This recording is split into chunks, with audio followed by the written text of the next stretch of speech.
Assalamualaikum warahmatullahi wabarakatuh. Innal hamdalillah nahmaduhu wa nasta'inuhu wa nastaghfiruh wa na'udzu billahi min syururi anfusina wa min sayyiati a'malina. Man yahdihillahu fala mudhillalah wa man yudlil fala hadiyalah. Ashhadu an la ilaha illallah wahdahu la syarikalah wa ashhadu anna Muhammadan abduhu wa rasuluh. Ya ayyuhalladzina amanu taqullaha haqqa tuqatih wa la tamutunna illa wa antum muslimun. Ya ayyuhan nasu taqu rabbakumul ladzi khalaqakum min nafsin wahidah wa khalaqa minha zawjaha wa batha minhuma rijalan katsiran wa nisaa wattaqullaha alladzi tasaaluna bihi wal arham innallaha kana 'alaikum raqiba. Ya ayyuhalladzina amanu taqullaha wa qulu qawlan sadida yuslih lakum a'malakum wa yaghfir lakum dhunubakum wa may yuti'illaha wa rasulahu faqad faza fawzan 'azima. Amma ba'd, fa inna asdaqal hadits kitabullah wa khairal hadi hadi Muhammadin sallallahu alaihi wasallam wa syarrul umuri muhdatsatuha wa kullu muhdatsatin bid'ah wa kulla bid'atin dhalalah wa kulla dhalalatin finnar. Masal muslimin, ikhwani fillah wa akhwati, bapak-bapak, ibu-ibu, saudara-saudari rahimani wa rahmakumullah.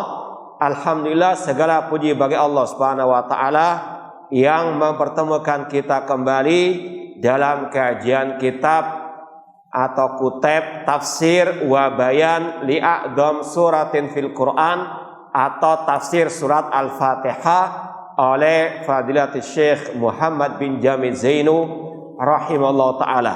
Semoga Allah subhanahu wa ta'ala senantiasa menjadikan kita sebagai ahli Al-Quran.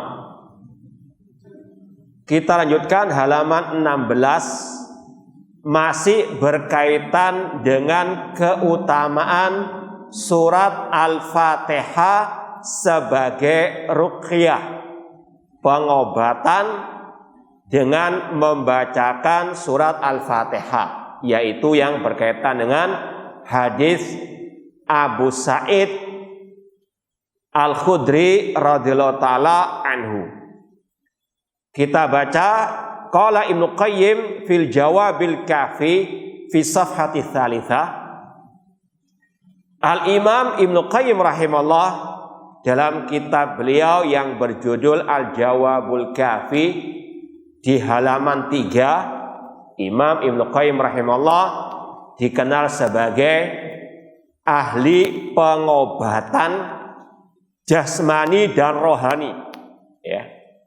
Di antara buku beliau tentang pengobatan tersebut yang ada di hadapan antum ini At-Tibbun Nabawi, pengobatan ala Nabi oleh Ibnu Qayyim rahimahullah, yang insya Allah akan kita bacakan sedikit berkaitan dengan pembahasan kita nanti.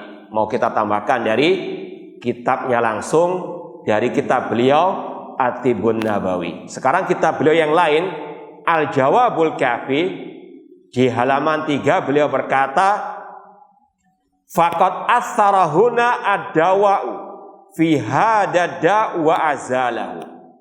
Sekali lagi di sini Imam Ibnu Qayyim rahimahullah berbicara tentang keutamaan, keistimewaan surat Al-Fatihah sebagai obat atau penawar, obat segala penyakit. Sudah kita sampaikan dari awal, ruqyah dengan Al-Quran terutama Al-Fatihah jangan hanya disempitkan untuk orang yang kesurupan saja atau kesurupan jin saja, namun untuk semua penyakit, ya. Kata beliau dalam hadis riwayat Abu Sa'id Al-Khudri yang sudah kita jelaskan minggu yang lalu, surat Al-Fatihah sebagai obat betul-betul mujarab istilahnya, betul-betul bermanfaat dan menghilangkan penyakit yang diderita oleh kepala kampung yang mereka diminta untuk mengobatinya. Hatta ka'annahu lam yakun, sampai hampir-hampir tidak ada bekasnya sengatan binatang tersebut, penyakit tersebut. Wa huwa ashalu dawain wa aisaruhu, dan pengobatan seperti ini sangat amat mudah, sangat amat simpel, hanya dengan dibacakan surat Al-Fatihah saja. Namun kata beliau, walau ahsana al-abdu at-tadawiya bil Fatihati la ra'alaha ta'thiran ajiban fi syifa.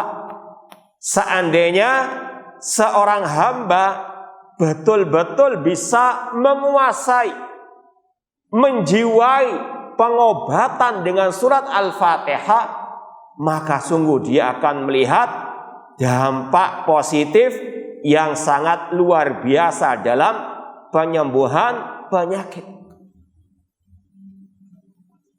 Ini sekali lagi yang antum perlu catat ya, secara asal surat Al-Fatihah ini adalah syifa, namun perlu adanya orang yang bisa menggunakannya dengan baik dan benar. Harus betul-betul bisa mengobati dengan segala penjiwaannya, dan dia paham apa isi surat Al-Fatihah tersebut.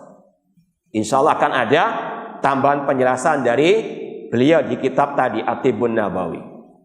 Kemudian kata Imam Ibnu Qayyim rahimahullah, yang beliau wafat tahun 751 Hijriah, Imam Ibnu Qayyim rahimahullah, ulama ahlu sunnah di abad 8 Hijriah. Kata beliau, wa makastu bimakkata muddatan tak tarini adwa. Aku pernah tinggal di kota Mekah selama beberapa lama. Aku ditimpa berbagai macam bentuk penyakit. Wala ajidu tabiban wala dawaan. Aku tidak mendapati dokter ataupun obat. Ya, bukan kayak sekarang banyak apotek, banyak klinik dan sebagainya. Kata beliau, dulu di kota Mekah tidak ada dokter ataupun obat yang bisa aku jadikan sebagai penawar. Fakuntu u'aliju nafsi bil Fatihati, maka aku obati diriku sendiri dengan surat Al-Fatihah. Fa'arolaha ta'siran ajiban, aku melihat dampak positifnya yang ajib, yang menakjubkan, yang luar biasa. Tapi tadi, ini karena beliau ulama, paham betul isi surat Al-Fatihah, menjiwai betul apa isi surat Al-Fatihah. Yang dibaca betul-betul dijiwai. Sama dengan semua zikir, semua doa, itu sangat bermanfaat kalau kita menjiwai, memahaminya. Dan beliau juga dalam kesempatan yang lain mengatakan, afdalu dzikri wa anfa'uhu ma wata'al qalbu al-lisan. Sebaik-baik zikir dan yang paling bermanfaat yang diucapkan oleh lisan dan dijiwai oleh hati. Wa syahida qailuhu ma'aniyahu wa maqasidahu. Dan yang mengucapkannya tahu apa makna dari zikirnya tersebut. Makanya ulama di hari-hari seperti ini, 10 awal Dzulhijjah, kan di antara sunnah ya, sunnah para salafus saleh, yaitu banyak bertakbir, seperti diriwayatkan dari Abdullah bin Mas'ud radhiyallahu anhu ataupun Abdullah bin Umar radhiyallahu anhuma, Abu Hurairah radhiyallahu anhu juga. Mereka, Abu Hurairah, Abdullah bin Umar, masuk ke pasar hanya untuk mengumandangkan takbir, yaitu takbir yang kita pahami hanya untuk lebaran saja, padahal tidak. 10 awal Dzulhijjah juga disunahkan Allahu Akbar, Allahu Akbar, La ilaha illallah, Allahu Akbar, walillahil hamd. Ini yang disebut dengan takbir al-mutlaq. Kata para ulama, selayaknya seorang hamba menjiwai apa yang dia ucapkan tersebut. Ketika dia mengucapkan Allahu Akbar, Allah yang paling besar, maka hati paling banyak bergantung kepada Allah. Dikala susah maupun senang, selalu ingat kepada Allah Subhanahu wa taala.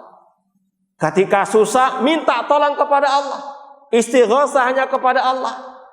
Jangan sampai mengatakan Allahu Akbar, tapi kalau sedang kesusahan minta tolong kepada selain Allah Subhanahu wa ta'ala, atau bergantung kepada selain Allah. Ketika kesusahan mengatakan misalnya, ya Nabi Muhammad tolonglah aku, naudzubillah min dzalik, mana itu Allahu Akbar? Ini sekali lagi tidak connect antara ucapan Allahu Akbar dengan ucapannya yang meminta-minta tolong kepada selain Allah Subhanahu wa ta'ala. Apalagi dikatakan lagi la ilaha illallah, tidak ada sembahan yang hak kecuali Allah Subhanahu wa ta'ala. Demikian pula setiap zikir selayaknya betul-betul dijiwai. Demikian pula dengan ruqyah dengan surat Al-Fatihah. Kata beliau, fa'ara laha ta'siran ajiban, aku melihat dampak positifnya yang luar biasa, yang menakjubkan. Fakuntu asifu dzalik liman yashtaki alama, dan aku pun menceritakan hal itu kepada yang mengeluhkan penyakit atau terkena suatu penyakit. Fakana katsirun minhum yabra sari'an, maka kebanyakan dari mereka sembuh dengan cepat. Ini sekali lagi menunjukkan memang surat Al-Fatihah adalah obat untuk segala penyakit. Penyakit jasmani ataupun tadi ketika terkena kesurupan jin atau sihir ataupun yang sejenisnya. Namun perlu tadi penjiwaan. Dan dari sini juga tidak ada seperti yang kita sampaikan ulama yang menobatkan diri sebagai spesialis ruqyah misalnya. Tidak ada. Makanya beliau hanya mengisahkan, menceritakan, mengajarkan. Kalau kalian terkena penyakit, obati sendiri. Ya. Sekali lagi, ini yang selayaknya untuk diikuti. Seperti yang kita isyaratkan, banyak para ulama mengkritik orang-orang yang menjadikan ini sebagai profesinya. Tidak ada salafus saleh yang menjadikan hal ini sebagai profesinya. Kalau sekali-kali tidak ada masalah, tapi kalau sudah menobatkan diri kemudian buka klinik ruqyah, ini sekali lagi ma anzalallahu biha min sultan, tidak ada satupun dari salafus saleh yang mencontohkan. Kemudian yang kedua, kata Al-Imam Ibnu Qayyim rahimahullah juga, walakin hahuna amrun yanbaghi atafattun lahu. Namun di sini harus kita pahami sesuatu hal. Wa huwa annal adhkar wal ayat awil ad'iyah allati yustasfa biha wa yurqa biha hiya nafsuha nafi'atun syafiyatun.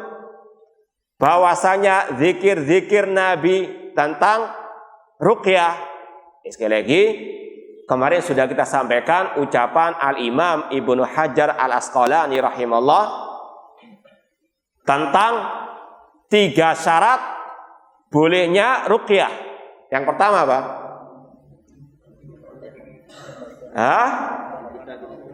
Ya, yang pertama bi kitabillah, dengan Al-Quran atau dengan nama-nama dan sifat-sifat Allah, atau kata ulama yang lain dengan zikir-zikir yang telah diajarkan oleh Nabi Shallallahu Alaihi Wasallam. Ya, Rasul SAW mengajarkan beberapa zikir khusus masalah ruqyah. Mungkin bisa dilihat dalam kitab-kitab atau buku-buku masalah panduan zikir dan doa, terutama masalah ruqyah. Allahumma rabbana ta'dzibil ba'sa washfi anta syafi la syifa illa syifaka syifa la yughadiru saqaman. Bismillah 3 kali, kemudian a'udzubillah wa qudratihi min syarri ma ajidu wa hadir 7 kali, dan yang semisal dengan itu. Ini sekali lagi, ketika dibaca tadi harus ada penjiwaan. Secara asal zikir-zikir itu ataupun ayat-ayat Al-Quran, secara zatnya dia sebagai obat. Hiya nafsuha nafi'atun syafiyah, sangat bermanfaat untuk menjadi obat penawar. Walakin tastad'i qabulal mahal, namun dia butuh tempat yang sakit itu bisa menerimanya. Ya. Jangan sampai diobati dengan Al-Quran namun dia sendiri mengkufuri Al-Quran, misalnya tidak mau menerima Al-Quran. Atau wa quwwata himmatil fa'il, butuh, kalau istilah kita, butuh sugesti dari yang terkena penyakit tadi. Wa ta'thirahu, jadi seperti yang telah kita sampaikan, dari sisi yang mengobati butuh ketakwaan, butuh keimanan, butuh penjiwaan terhadap yang dia jadikan sebagai ruqyah. Yang kedua, dari sisi yang diruqyah juga butuh sugesti, penerimaan terhadap ayat-ayat ataupun zikir-zikir tersebut. Kalau hatinya menolak, ya maka susah untuk diobati. Kana li dha'fi ta'thiril fa'il, famata takhallafa syifa kana li dha'fi ta'thiril fa'il. Maka kalau seandainya tidak sembuh-sembuh penyakit itu, jangan salahkan ayatnya, jangan salahkan zikirnya, naudzubillah min dzalik, ya. Namun harus introspeksi, barangkali karena apa? Tidak ada sugesti dari yang sakit tersebut. Au li adami qabulil munfa'il, sama tadi, tidak adanya penerimaan jiwa orang yang sakit tersebut terhadap ayat ataupun zikir. Au limani'in qawiyyin, atau karena ada penghalangnya, pencegahnya yang sangat kuat. Ya, kalau ibaratnya itu kata para ulama seperti pedang, ya. Pedang yang tajam, yang kuat, ya. Secara asal dia bisa melukai. Tapi kan tergantung siapa yang megang, ya kan? Kalau yang megang anak kecil ngangkat saja berat, nggak bisa, ya kan? Mungkin bisa melukai dirinya sendiri, naudzubillah min dzalik. Ini atau orangnya kuat megangnya, wah jago sudah, sabuk hitam sudah misalnya, ya, hitam kelam sudah. Tapi musuhnya bersembunyi di balik benteng yang kokoh, ya nggak mempan juga, betul nggak? Ya seperti itulah obat dengan berbagai macam bentuknya, jenisnya. Secara asal dia bermanfaat, cuma tergantung tadi siapa yang meminumnya, cocok tidak, ya. Dan tadi ada penghalangnya atau tidak. Kama yakunu dzalika fil adwiyati wal adwa al hisiyah. Ini kurang lebih sama dengan masalah obat-obat yang ada di apotek dan seterusnya. Butuh sugesti, ya tadi harus ada kecocokan dengan orang yang sakit tersebut. Demikian pula mungkin dosisnya dan seterusnya. Jangan sampai sekali baca mengharapkan langsung apa? Kita minum obat aja bisa berapa hari, ya kan? Maka terkadang terus ya dibaca, jangan pernah putus asa, yang penting berusaha. Ya. Fa in adu ma ta'thiruha qad yakunu li adami qabulit tabi'ah ay tabi'atil badan lidzalika dawa.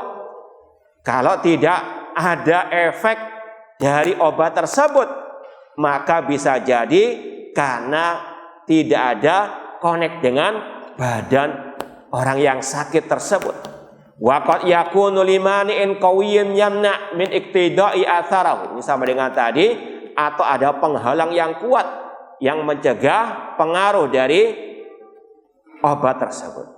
Fa inna tabi'ah ay al-ajsa idza akhadhatid dawa liqabulin tamin kana intifa'ul badani bihi bihasabi dzalikal qabul.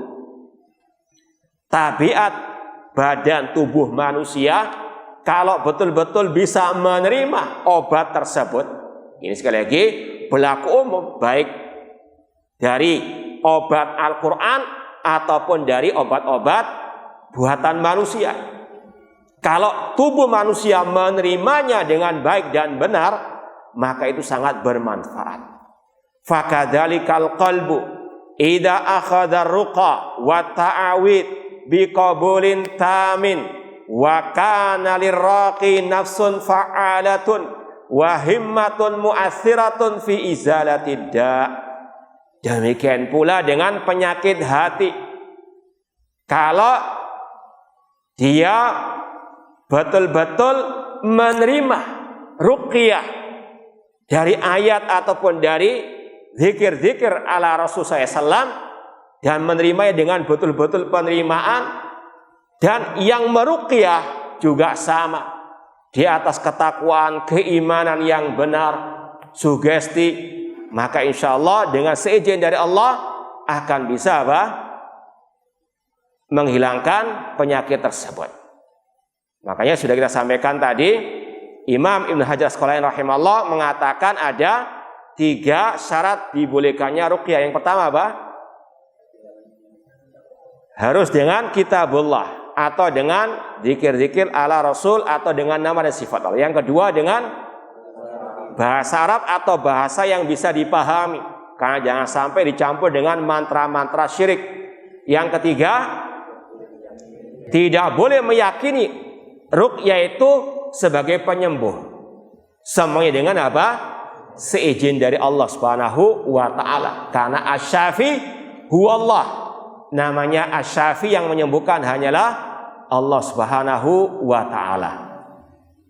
Demikian pula sebagaimana kata Nabi Ibrahim alaihissalam, fa idza maritu fahuwa yashfin. Apabila aku sakit, Allah yang menyembuhkan. Ini kita tambahkan dari ucapan Ibnu Qayyim rahimahullah di kitab tadi At-Tibbun Nabawi. Yang pertama berkaitan dengan Al-Quran sebagai syifa secara umum. Ini untuk lebih meyakinkan lagi. Jadi Tibbun Nabawi ini kumpulan resep sebetulnya, ya. Resep segala bentuk penyakit. Tinggal kita paham atau enggak saja, ya. Sampai dibuatkan kayak mu'jam. Ini huruf qaf. Obat dimulai dengan huruf qaf. Apa itu? Yaitu Al-Quran. Ya. Dari segi buah-buahnya juga banyak sekali. Kata beliau, Qur'anun. Kalau Allah Ta'ala dalil Al-Quran sebagai obat, firman Allah surat Al-Isra 82, wa nunazzilu minal Qur'ani ma huwa syifa'u wa rahmatul lil mu'minin. Kata Allah, dan kami turunkan Al-Quran sebagai syifa, obat, penawar, dan rahmat bagi orang-orang yang beriman. Kemudian kata beliau, dalilnya lagi surat Yunus 57, ya ayyuhan nasu qad ja'atkum mau'izatun mir rabbikum wa syifaa'un lima fis sudur. Wahai manusia, telah datang kepada kalian peringatan dari Rabb kalian dan syifa, yaitu Al-Quran. Syifa lima fis sudur, obat bagi penyakit yang ada dalam dada manusia. Ini menunjukkan semua Al-Quran itu bisa jadi ruqyah. Ya. Cuma ada yang lebih spesial. Tadi surah Al-Fatihah dan juga Al-Ikhlas, Al-Falaq, An-Nas. Atau yang lainnya juga yang telah dipilih oleh Rasulullah SAW dan yang lainnya. Kata Imam Ibnu Qayyim rahimahullah, fal Quran huwa shifa'ut tam min jamil adwa al-qalbiyah wal badaniyah. Al-Quran adalah obat yang sempurna bagi semua penyakit hati dan penyakit badan. Bagi penyakit jasmani dan rohani. Orang yang stres, yang frustasi, baca Quran. Ala bidzikri tatmainnu al-qulub. Orang terkena penyakit kesesatan dalam pemikiran akidah dan sebagainya, kembali kepada Al-Quran, insya Allah akan sembuh. Demikian pula penyakit tadi badan. Entah orang itu meruqyah dirinya sendiri atau ada orang lain yang meruqyahnya, sama saja dalam artian Al-Quran sebagai asyifa. Wa adwa'i dunya wal akhirah. Al-Quran sebagai obat bagi segala penyakit dunia maupun penyakit akhirat. Wa ma kullu ahadin yu'ahhal wa la yuwaffaq lil istisfa' bihi. Namun kata beliau, tidak semua orang diberikan taufik, keahlian untuk menjadikan Al-Fatihah sebagai obat yang bisa menyembuhkan, mengobati penyakitnya tersebut. Wa idza ahsana al-alil atadawiya bihi wa wada'ahu ala da'ihi bisidqin wa imanin wa qabulin tamin wa i'tiqadin jazimin wa istifa'i syurutihi lam yuqawimhu ad-da'u abada. Ini kaidahnya. Kalau mau ruqyah dengan Al-Fatihah itu berhasil, kata beliau, apabila orang yang sakit betul-betul mahir mengobati penyakitnya dengan Al-Fatihah dan meletakkan Al-Fatihah pada penyakitnya bisidqin, dengan kejujuran, penjiwaan, wa imanin, dengan keimanan yang tulus, yang ikhlas, wa qabulin tamin, sugesti tadi penerimaan yang sempurna, nggak setengah-setengah. Ana biasanya pakai obat di apotek, masa sekarang dengan apa? Al-Quran setengah-setengah. Alhamdulillah kalau setengah sembuh, alhamdulillah. Cuma sekali lagi, kalau belum sembuh juga, naudzubillah min dzalik, jangan sampai suudzon kepada Al-Quran. Introspeksi diri, karena mungkin belum apa? Tadi ada sugestinya, belum ada kejujuran dalam mengobati dengan Al-Fatihah tadi. Wa'tiqadin jazimin, ketidakadanya keyakinan yang sempurna, setengah-setengah tadi, ya, maka jangan harap hilang penyakitnya. Wastifai syurutihi, dan terpenuhi syarat-syaratnya. Lam yuqawimhu ad-da'u abada. Kalau ini semuanya sudah dilakukan, maka insya Allah penyakit ya akan hilang insya Allah ta'ala. Kata beliau, untuk menegaskan lagi bagaimana kekuatan Al-Quran dalam mengobati penyakit, kata beliau, wa kaifa tuqawimu al-adwa'u kalama rabbil ardi was sama alladhi law nazala alal jibal la soda'aha au alal ardi la qata'aha. Kata beliau, bagaimana mungkin penyakit di dunia ini bisa mengalahkan kalamullah, Al-Quran kalamullah, yang kata beliau, bagaimana penyakit akan bisa mengalahkan kalamu rabbil ardi was sama, yang mana Al-Quran seandainya diturunkan kepada gunung akan hancur gunung tersebut. Kata Allah, kalau seandainya kami turunkan Al-Quran di atas gunung akan hancur gunung tersebut. Maka bagaimana dengan penyakit? Akan hilang, akan lenyap dengan seizin dari Allah Subhanahu wa taala. Fama min maradin min amradil qulub wal abdan illa wa fil Qur'an sabilud dilala ala dawa'i wa sababihi. Tidak ada satu penyakit pun, baik penyakit hati, penyakit badan, penyakit jasmani maupun rohani, kecuali dalam Al-Qur'an ada resep obatnya. Wal himyati minhu liman razaqahullahu fahman fi kitabihi. Dan ada cara mencegah terkena penyakit tersebut bagi yang diberikan pemahaman yang baik terhadap Al-Qur'anul Karim. Ini butuh apa? Pemahaman. Tidak sekedar dibaca begitu saja Al-Qur'an. Makanya kisah yang mengobati kepala kampung tersebut siapa sebetulnya? Abu Sa'id Al-Khudri radhiyallahu ta'ala anhu, salah satu sahabat Rasulullah sallallahu alaihi wasallam yang termasuk banyak meriwayatkan hadis dari Rasulullah sallallahu alaihi wasallam, yang faqih dalam urusan agama Allah. Butuh sekali lagi pemahaman yang benar ketika meruqyah, entah diri sendiri atau orang lain. Kemudian kita tambahkan, ini lebih khusus lagi, pengobatan atau ruqyah dengan surat Al-Fatihah. Ini juga di huruf fa, tadi huruf qaf, yaitu Quran, sekarang huruf fa, ya di model kayak kamus gitu. Huruf fa, ini resep obat huruf fa, Fatihatul Kitab, surat Al-Fatihah. Beliau mengatakan Fatihatul Kitab wa Ummul Quran wa Sab'ul Mathani. Namanya Al-Fatihah, Ummul Quran, As-Sab'ul Mathani, 7 ayat yang diulang-ulang ketika sholat. Wa Shifa'ut Tam. Demikian pula dinamakan oleh beliau dengan Ash-Shifa'ut Tam, obat yang sempurna. Wa Dawa'un Nafi', obat yang bermanfaat. Wa ruqyatut tama, ruqyah yang sempurna. Wa miftahul ghina wal falah. Ini kalau antum yang paham bahasa Arabnya lebih indah baca bahasa Arabnya sebetulnya. Sebenarnya kita nerjemahkan ini sudah nggak ada rotan akar pun jadi.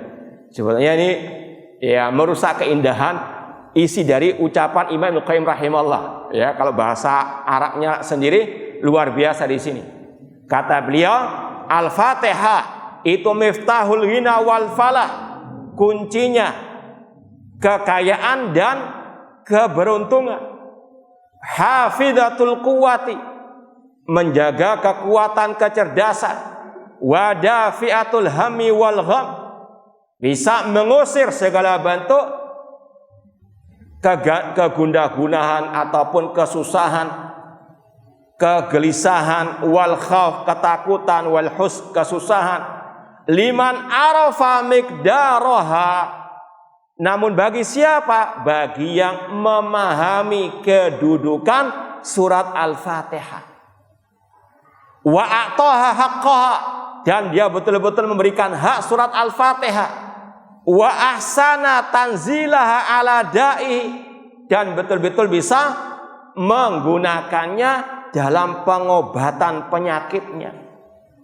Wa arafa wajal istisfa, dan dia tahu bagaimana cara menggunakan surat Al-Fatihah untuk pengobatan. Wa tadawiya biha wasir alladzi li ajlihi kanat kadzalik, dan dia paham rahasia dari surat Al-Fatihah, dari makna-maknanya nanti akan disampaikan di sini. Kemudian kata beliau, walamma waqa'a ba'du sahabati ala dzalik raqabiha alladir. Oleh karena itulah ketika sebagian sahabat Rasul SAW diminta meruqyah, maka diruqyalah orang yang sakit tersebut dengan surat Al-Fatihah. Kenapa? Karena mereka paham betul luar biasanya dahsyatnya Al-Fatihah. Fabara'ab di waktihi, maka sembuh dengan cepat dengan seizin dari Allah. Faqala lahun Nabi SAW, maka Nabi pun berkata kepadanya, wa ma adraka annaha ruqyah. Kalau dalam bahasa Al-Quran, wa ma adraka mal qari'ah mal haqa wa ma adraka mal haqa. kata-kata wa ma adraka itu litakzim, untuk mengagungkan. Di sini juga sama, untuk mengagungkan surat Al-Fatihah Rasul menggunakan kata-kata wa ma adraka annaha ruqyah. Kemudian kata Imam Ibnu Qayyim rahimahullah, wa man sa'adahu at-taufiqu wa u'ina binuril basirah hatta waqafa ala asrari hadis surah wa mastamat alaihi minat tauhid wa ma'rifati dzati wal asma'i was sifati wal af'al. Barang siapa yang diberikan taufik oleh Allah Subhanahu wa taala, diberikan pengetahuan ilmu tentang isi Al-Fatihah, sampai dia betul-betul menyelami istilahnya samudra la ilaha atau samudra surat Al-Fatihah dan apa yang terkandung daripada at-tauhid. Ini yang paling utama. Surat Al-Fatihah intinya at-tauhid, iyyaka na'budu wa iyyaka nasta'in. Kata beliau, ketika meruqyah ini yang perlu dijiwai, isi daripada Al-Fatihah. Apa saja isinya? Intinya di sini. Kata beliau, isinya tentang at-tauhid, mengesahkan Allah dalam ibadah. Wa ma'rifati dzat wal asma'i was sifat wal af'al, mengenal zat, nama, sifat dan perbuatan-perbuatan Allah. Wa itsbatis syara' wal qadar wal ma'ad, menetapkan syariat Allah, takdir Allah dan hari kebangkitan. Maliki yaumiddin. Kemudian kata beliau lagi wa tajridi tauhidir rububiyah wal ilahiyah, dan betul-betul mewujudkan tauhid ar-rububiyah. Alhamdulillahirabbil alamin, meyakini yang menguasai alam semesta ini adalah Allah, yang menurunkan penyakit adalah Allah, dan yang menyembuhkan juga hanyalah Allah. Perlu dijiwai. Demikian pula wal ilahiyah, mewujudkan tauhid al-uluhiyah, meminta tolong hanya kepada Allah, meminta kesembuhan hanya kepada Allah. Jangan sampai naudzubillah min dalik meruqyah orang yang sakit namun meyakini dia yang menyembuhkan. Naudzubillahi min dalik. Tidak ada manfaatnya. Ini bertentangan dengan surat Al-Fatihah yang dia baca ketika ruqyah, atau meyakini ada selain Allah yang bisa menyembuhkan. Demikian pula ditambahkan lagi intinya Al-Fatihah wa kamalit tawakkul, kesempurnaan tawakal kepada Allah. Tadi iyyaka na'budu wa iyyaka nasta'in. Ini bukan waktu ruqyah saja ya, kita sampaikan ini bukan waktu meruqyah saja antum jiwai. Ini juga masalah apa? Ketika kita salat setiap hari, lebih mungkin dari 17 kali kita membacanya sendiri ataupun dibacakan. Kita jiwai ini intinya Al-Fatihah, tauhid kepada Allah Subhanahu wa taala. Demikian pula kamalit tawakkul, tawakal bergantung kepada Allah. Wa tafwid ila man lahul amr kullihi, menyerahkan semua urusan kita hanya kepada Allah. Walau alhamdu kulluh, dan menjiwai nikmat semuanya kita serahkan kepada Allah, kita puji Allah Subhanahu wa taala. Alhamdulillahirabbil alamin. Wa biyadihi alkhairu kullu, segala kebaikan di tangan Allah. Wa ilaihi yarjil amru kullu, semuanya kembali kepada Allah. Wal iftiqar ilaihi fi talabil hidayah, demikian pula memohon hidayah hanya kepada Allah. Ihdinas siratal mustaqim allati hiya aslu sa'adatid darain, yaitu merupakan pondasi kebahagiaan di dunia dan di akhirat. Hidayah dari Allah, hidayah kepada tauhid dan sunnah, itu merupakan pondasi kebahagiaan di dunia maupun di akhirat. Wa alima irtibata ma'aniyahu bijalbi masalihihima, dan dia mengetahui keterkaitan antara makna surat Al-Fatihah dengan kemaslahatan dunia dan akhirat. Jadi betul-betul menjiwai bahwasanya surat Al-Fatihah kalau diamalkan akan bisa tergapai kebahagiaan di dunia wal akhirat. Jadi bukan sekedar membaca begitu saja. Azan sudah. Ya, ini yang mungkin kita bisa sampaikan, kurang lebihnya mohon maaf. Wa jazakumullahu khairan. Wassalamualaikum warahmatullahi wabarakatuh.